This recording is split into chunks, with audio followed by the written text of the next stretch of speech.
Memang benar, aku gelisah, sangat-sangat gelisah pada waktu itu. Dan sekarang pun masih. Namun mengapa kalian menyebutku gila?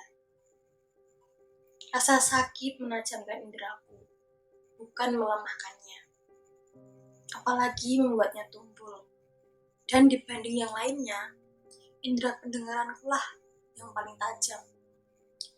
Aku mendengar semua hal di langit dan di bumi. Aku mendengar suara di neraka. Bagaimana kalian bisa menyebutku gila? Dengarlah, kalian akan tahu betapa warasnya dan betapa tenangnya aku menceritakan kepadamu seluruh kejadiannya. Sulit menceritakan bagaimana mula-mula gagasan itu menusuk di benakku. Tapi begitu masuk, ia memburuku siang malam. Tak ada niat dan dendamku. Aku mencintai orang tua itu. Dia tak pernah berbuat salah kepadaku, juga tak pernah melukai hatiku. Emasnya pun tak kuinginkan. Kupikir yang menjadi persoalan adalah matanya. Ya, matanya. Salah satu bola matanya lain belum memaksa.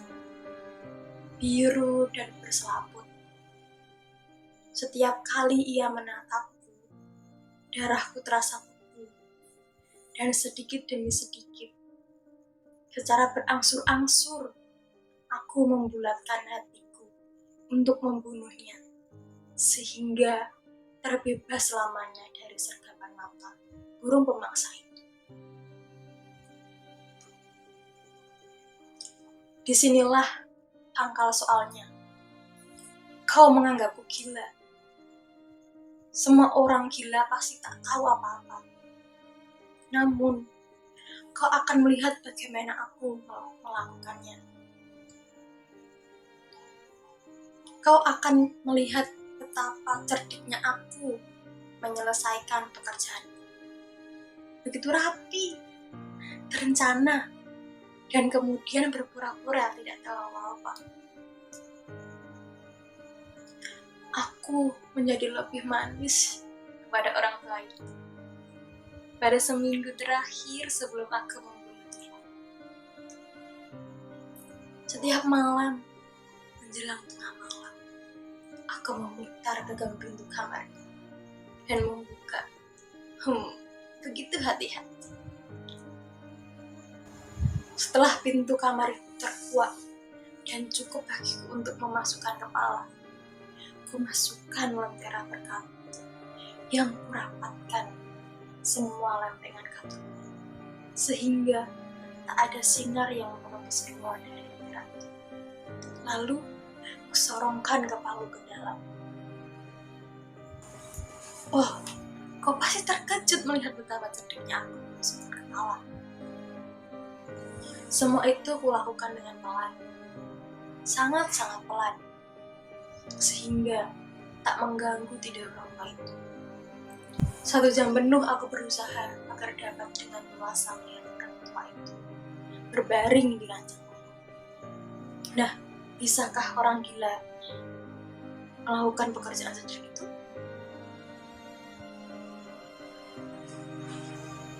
Dan ketika kepalaku sudah luasa, aku membuka katup penutup lentera dengan hati-hati. Ya, begitu hati-hati, jangan sampai engsel ketupnya berdiri. Aku membuka seperlunya saja, cukup agar seberkas tipis cahaya bisa menerangi mata burung pemaksa itu. Dan pekerjaan seperti itu melakukan selama 7 malam berturut-turut. Tiap datang tengah malam, namun selalu menjumpai mata itu tertutup. Dalam keadaan seperti itu, tentu mustahil melanjutkan rencanaku, sebab bukan orang tua itu yang membangkitkan marahku, tetapi mata setan itu. Iya, mata setan itu. Di pagi harinya, di saat fajar, sengaja ku datang kamarnya.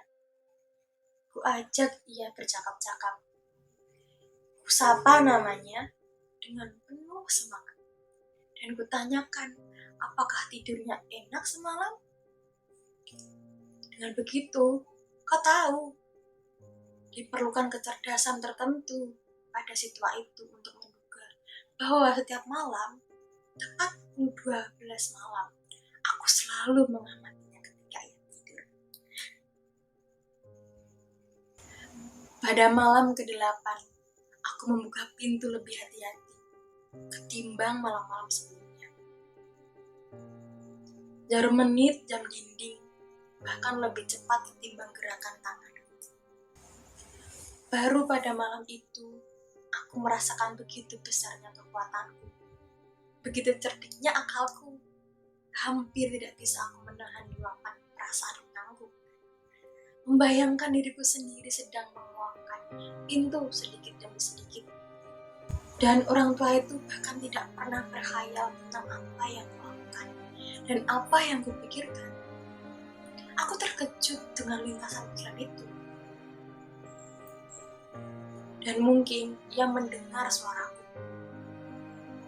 Sebab tiba-tiba ia menggerakkan tubuhnya seperti orang terkejut. Sekarang, kau pasti berpikir bahwa aku akan mundur. Tidak. Kamarnya gelap pekat. Jendelanya tertutup rapat. Dan karena itu, aku tahu bahwa ia tidak melihat pintu kamarnya terbuka. Dan aku terus saja mendorong daun pintu itu sedikit demi sedikit. Aku menyusupkan kepalaku ke celah pintu dan sedang membuka katup lentera ketika jempolku tiba-tiba selip dan mengetuk lempengan penutup lampu. Dan siswa itu bangkit dari ranjangnya. Siapa itu? Aku mematung di tempat tanpa mengeluarkan sepatah kata pun. Dalam 1 jam, aku sama sekali tidak bergerak. Dan selama itu pun aku tidak mendengar ia merebahkan tubuhnya lagi. Ia tetap duduk di ranjangnya dan mendengarkan. Malam demi malam mendengar detak jam kematian di dinding.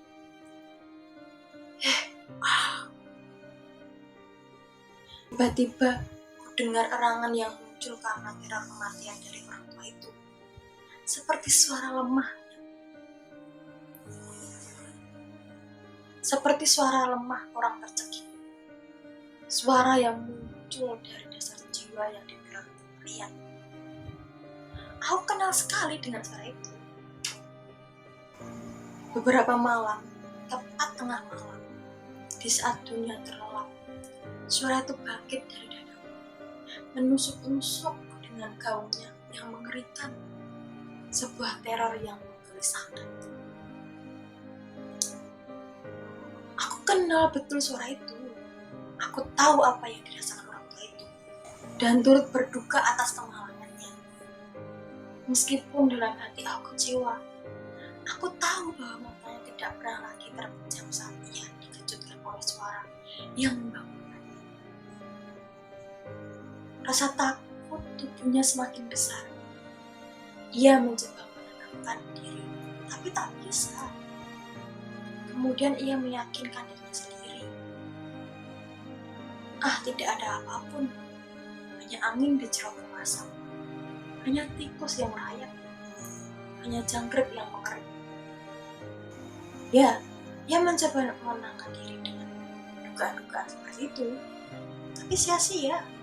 Sebab maut yang mengintipnya diam-diam kini telah mengepung korbannya dengan bayang-bayang hitam. Dan efek muram bayang-bayang yang telah tampak itulah yang menyebabkan ia merasa berada kepalaku di kamar. Setelah cukup lama menunggu dengan sangat sabar tanpa mendengar ia membaringkan kembali tubuhnya, maka aku buka sedikit demi sedikit katup lentera untuk mendapatkan celah kecil. Akhirnya, sutas cahaya setipis seluruh benang laba-laba memancar dari celah setelah lentera dan jatuh tepat di mata burung pemangsa itu. Mata itu terbuka begitu lebar dan amarahku langsung bangkit dengan mata itu terbuka. Jelas sekali kulihat sepasang mata biru dengan selaput yang mengerikan menusukkan hawa dingin di sumsum tulangku. Namun sama sekali tidak kulihat wajah orang tua itu, sebab seolah dibimbing oleh naluriku, cahaya lentera aku arahkan tepat pada bulatan mata kepala itu. Aku kenal betul suara itu, suara detak jantung orang tua itu. Kemarahanku memuncak sebagaimana keberanian seseorang serdadu naik karena pukulan gendalang. Kendati demikian, aku masih menahan diri. Ku tahan nafsuku. Ku jaga lentera di tanganku. Ku jaga agar sinar yang tak jatuh ke matanya. Sementara detak jantung terkutuk di temponya semakin meningkat. Semakin lama, semakin cepat, dan semakin keras. Semakin keras. Kau catatan omonganku baik-baik. Telah kukatakan kepadamu bahwa aku gelisah. Begitulah yang kurasakan. Dan sekarang pada jam kematian malam itu, di tengah kebisuan yang mencengkam di rumah tua itu, dentam aneh itu menyiksaku layaknya sebuah teror yang tak tertanggungan. Aku masih menahan diri berapa menit dan tak. Aku masih menahan diri beberapa menit dan tetap tak bereaksi. Namun, dentam itu semakin keras menekankan telinga. Haha, sudah tiba waktunya bagi si tua. Dengan teriakan keras, aku membuka semua katup lentera dan melompat ke dalam kamar. Hiya, hiya, hiya. Sekali ia mencekik, hanya sekali, dalam sekejap aku telah menyeret ke lantai dan membungkam dengan kasur tebalnya. Bermenit-menit jantung itu semakin berdetak samar-samar, namun tak lagi membuatku jengkel. Ia takkan mampu menembus dinding. Akhirnya, bunyi itu berhenti. Si tua sudah mati. Aku mengangkat kasur dan memeriksa matanya. Ya sudah mati. Kalau kau masih menganggap aku gila, anggapan itu tidak akan berlaku lagi bila aku lukiskan apa yang kulakukan untuk menyembunyikan mayat. Malam melarut dan pekerjaanku kebut, namun tanpa suara. Pertama-tama, ku potong-potong mayat itu. Ku penggal kepalanya, kedua tangannya, dan kedua kakinya. Kemudian ku bongkar 3 bilah papan lantai kamar itu dan ku masukkan potongan-potongan kecil ke dalam genggaman di bawah lantai kamar itu. Setelah itu, kembalikan lagi papan lantai seperti semula. Begitu sepele, begitu rapi, sehingga tak satu pun mata, termasuk mata si tua itu, yang menemukan keadaan janggalnya. Tak ada yang perlu dicuci, tidak ada ceceran noda apapun, tidak ada bercak darah sedikit pun apapun. Aku sangat waspada terhadap semua, dan bak mandi sudah menghapus. Jam 4 pagi semua pekerjaanku selesai. Hari masih gelap seperti tengah malam. Bersamaan dengan detak hujan, terdengar ketukan di pintu depan. Ku buka pintu, 3 orang lelaki masuk. Mereka memperkenalkan diri dengan sangat sopan sebagai petugas-petugas kepolisian. Seseorang tetangga mendengar kikis semalam, menduga ada tindakan kejahatan. Ia kemudian melapor ke polisi, dan mereka, para polisi itu, ditugasi untuk melakukan penyelidikan atas kecurigaan tetangga. Aku tersenyum saja. Apalagi yang perlu ditakutkan? Dengan ramah kupersilahkan mereka masuk. Pagi itu, kataku, keluar dari mulut. Pagi itu, kataku, keluar dari mulut di saat mimpi. Lalu, kujelaskan kepada mereka bahwa si orang tua sedang tidak di rumah dan kubawa mereka melihat sisi rumah. Kupersilahkan mereka memeriksa dengan teliti. Akhirnya, kubawa ketiga orang itu ke kamar si tua.